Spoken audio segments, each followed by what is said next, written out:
फेरि आज हाम्रो नयाँ र सक्सेस स्टोरी लिएर हामी आइसकेको छौँ। आजको सक्सेस स्टोरीमा मिस्टर जितेन्द्र कुमार शाह, उहाँको आज भिसा लागिसकेको छ। सो उहाँलाई फर्स्ट कुरा आज म भिसा हस्तान्तरण गर्दैछु। This is your visa. Thank you sir. So thank you very much. तपाईँको भिसा आज लागिसकेको छ। सो कति धेरै तपाईँ how much you are happy today, कति धेरै खुसी हुनुहुन्छ? म धेरै खुसी छु। मेरो नाम जितेन्द्र शाह, म तराई कल्याणपुर सिरा डिस्ट्रिक्टबाट। हजुर, मेरो यहाँ भिजा चाहिँ कोभेन्टी युनिभर्सिटीको लागि छ, बिजनेस म्यानेजमेन्ट कोर्सको लागि। मेरो यता सरहरूले धेरै हेल्प गर्नुभयो, सबै कुराहरू टाइममा, डकुमेन्टहरू सबै सो यु आर फ्रम सिरा डिस्ट्रिक्ट, तपाईँ सिराबाट हुनुहुन्छ। सो सिराबाट काठमाडौँ आउनुभयो? हजुर सर। र काठमाडौँमै पढ्नुभयो कि कहाँ पढ्नुभयो? विराटनगरबाट। विराटनगरबाट पढ्नुभयो र काठमाडौँ आउनुभयो र मसँग भेट्नुभयो र तपाईँ एप्लाई गर्नुभयो र भिसा लागिसक्यो। सो तपाईँ काठमाडौँ आउँदै गर्दाखेरि कस्तो खालको कल्चर इन्स्टिट्युट भिजिट गर्नुभएको थियो र मसँग कसरी तपाईँ जोडिनुभयो र कसरी तपाईँको आज भिसा लागिसकेको छ? म काठमाडौँ आउँदाखेरि म धेरै कन्सल्टेन्सीहरू घुमेको थिएँ, पुतलीसराको, बानेश्वरहरूको, सबैमा भिजिट गरेको थिएँ। सबैजनाले सबै रङको कुराहरू भनिरहेको थियो। अनि सबै जो गर्दाखेरि मेरो साथीहरू पनि सर धनञ्जय सरको कन्सल्टेन्सीबाट, धनञ्जय स्टडी एब्रोड कन्सल्टेन्सीबाट गएको थियो। अनि साथीहरूले पनि रेफर गर्नुभयो अनि भन्नुभयो कि त धेरै राम्रो सरहरू हुन्छ, सबै कुरा प्रोसेसहरू मिलाइदिनुहुन्छ राम्ररी। अनि आए सरलाई भेटेँ त सरले सबै एकदम कुराहरू राम्ररी सम्झाइदिनु भयो, कसरी के गर्ने, डकुमेन्टहरू पनि मिलाइदिनु भयो। अनि सक्सेसली मेरो भिजा लाग्यो।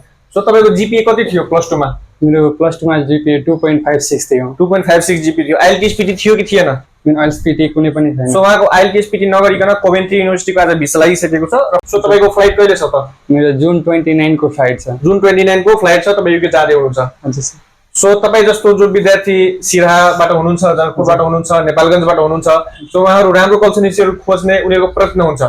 राम्रो काउन्सिलले भेट दियोस्, राम्रो कल्चरनिस्ट भेट दियोस् र भिसा पनि 100% ग्यारेन्टी लागोस्, टाइम पनि युटिलाइज होस्, टाइम पनि लस नहोस्। सो त्यस्तो विद्यार्थीले तपाईँ के भन्न चाहनुहुन्छ? जस्तै तपाईँको भिसा लागिसकेको छ, वाट यु वान्ट टु से?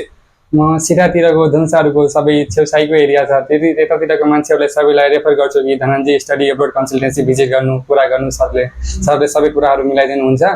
अनि सबैलाई 100% भिजा सक्सेस रेट छ यो कन्सल्टेन्सीबाट आजसम्मको। अनि सबैले कुरा मिलाइदिनुहुन्छ अनि राम्ररी भिजा लाग्छ। सो तपाईँले जुन भन्नुभयो धनञ्जय स्टडी एब्रोडबाट एप्लाई गर्नुहोस् होइन, धनञ्जय स्टडी एब्रोडबाट विद्यार्थीहरूले किन एप्लाई गर्नुपर्छ, किन आवश्यक छ जस्तो तपाईँलाई लाग्छ? किनकि मैले यता पढ्दाखेरि सरहरू हुन्छ, जसो आइएलटिएस पिटी गराउने सरहरू 20 वर्ष 15 वर्षदेखि त्यो एकदम एक्सपिरियन्स टिचर टिम हुनुहुन्छ। 2टा सर हुनुहुन्छ, एउटा म्याम पनि हुनुहुन्छ। अनि सबैजनाले राम्ररी मिलाइदिनुहुन्छ। इन्टरभ्यू क्लासको प्रिपरेसन गराइदिनुहुन्छ। मक टेस्टहरू टाइममा लिँदै गर्दै हुनुहुन्छ। अनि त्यो मक टेस्टहरू दिँदै गर्दाखेरि अलिकति कन्फिडेन्ट जस्तो आउँदै गर्छ कि आफ्नोमा। अनि कन्फिडेन्ट दिँदै गरेर सबै राम्ररी इन्टरभ्यूहरू पनि क्र्याक गर्न सजिलो हुन्छ अलिकति सहज तरिकाले। अनि कुन क्वेसनहरू सोध्नुहुन्छ त्योहरू पनि मतलब सम्झाइदिनुहुन्छ। अनि त्यति गर्दाखेरि टिचरहरू टिमहरू एकदम राम्रो छ यो कन्सल्टेन्सीको। आउनु अनि 100% भिजा लाग्छ हजुरको नै। सो तपाईँ आज खुसी हुनुहुन्छ? You are happy today? Yes sir. So thank you very much. हामीलाई टाइम दिनुभयो र तपाईँको भिसा लागिसकेको छ। सो एट द एन्ड तपाईँलाई thank you very much. Thank you sir. Thank you very much.